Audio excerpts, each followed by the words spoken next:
bima ya'lamun.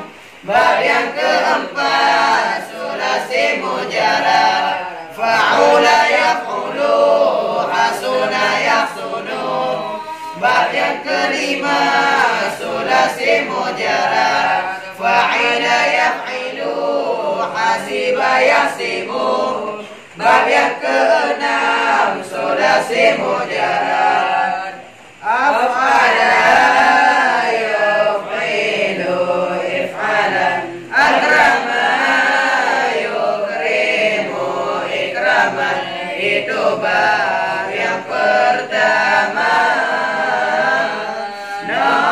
Yang pertama, fa'ala yufa'ilu taf'ilan, faraha yufarrihu tafrihan. Itu bab yang kedua.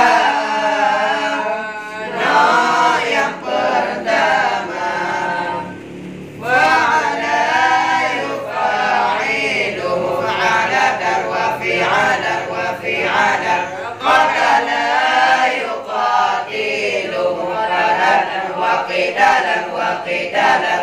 Itu bab yang ketiga. Yang pertama, irfa'ala yanfa'ilu irfi'alan, inkasara yankasiru inkisaran. Itu bab yang pertama. Yang kedua, ifta'ala yafta'ilu ifti'alan, ijtama'a yajtami'u ijtima'an. Itu bab yang kedua. Yang kedua, if'ala yaf'alu if'ilalan, ihmarra ya'maru ihmiralan. Itu bab yang ketiga. Yang kedua, tafa'ala yatafa'alu tafa'ulan, taka'ana yatakallamu takalluman. Itu bab yang keempat.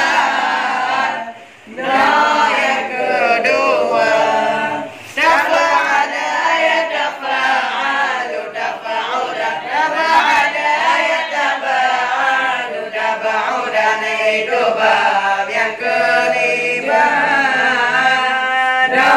Yang kedua, istif'ala yastaf'ilu istif'alan, istaraja yastariju istirajan. Itu bab yang pertama.